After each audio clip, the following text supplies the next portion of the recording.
Hello everyone. Welcome back to the channel. Today we're going to break down bioavailability of drugs in a very simple and exam-focused way. If you've ever struggled to understand first-pass metabolism, factors affecting bioavailability, or differences between and oral drugs, this video is exactly what you need. Let's make pharmacology easy. Stay till the end for quick revision tip. The first-pass metabolism is a phenomenon of drug metabolism at a specific location in the body which leads to a reduction in the concentration of the active drug before it reaches the site of action or systemic circulation. The effect is most associated with orally administered medications, but some drugs still undergo first-pass metabolism even when delivered via an alternate route like intravenous, intramuscular, etc. During this metabolism, drug is lost during the process of absorption, which is generally related to the liver and gut wall. The liver is the major site of first-pass effect, however, it can also occur in the lungs, vasculature, or other metabolically active tissues in the body. After a water-soluble drug is swallowed, it is absorbed by the digestive system and enters the hepatic portal system. It is carried through the portal vein into the liver before it reaches the rest of the body. The liver metabolizes drugs, sometimes to such an extent that only a small amount of active drug emerges from the liver to the rest of the circulatory system. This is why a 100 mg tablet might only result in 50 mg of active medicine in your blood.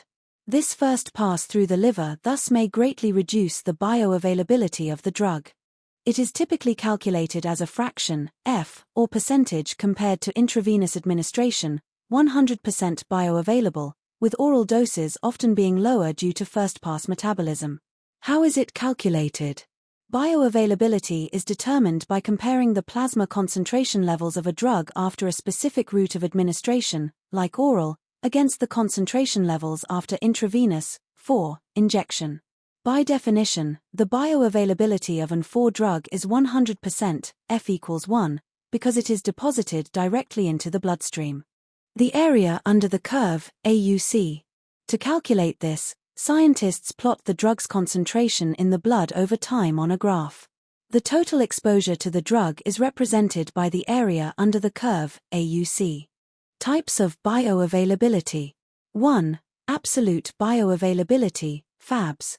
Measures the systemic availability of a drug administered through non-intravenous routes, example, oral, rectal, subcutaneous, compared to intravenous, administration, which is defined as 100%, F equals 1.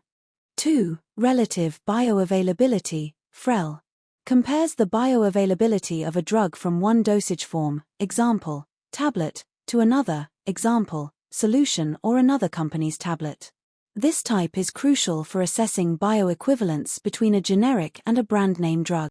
Understanding bioavailability allows doctors and pharmacists to adjust dosages for different forms of the same medication. Alright, let's quickly revise what we learned today. Bioavailability is the fraction of a drug that reaches systemic circulation unchanged. It is 100% for 4 drugs, while oral drugs have lower bioavailability due to the first-pass effect. And remember, several factors like drug formulation, metabolism, and absorption can influence it. If you found this helpful, make sure to like the video and share it with your friends who are studying pharmacology.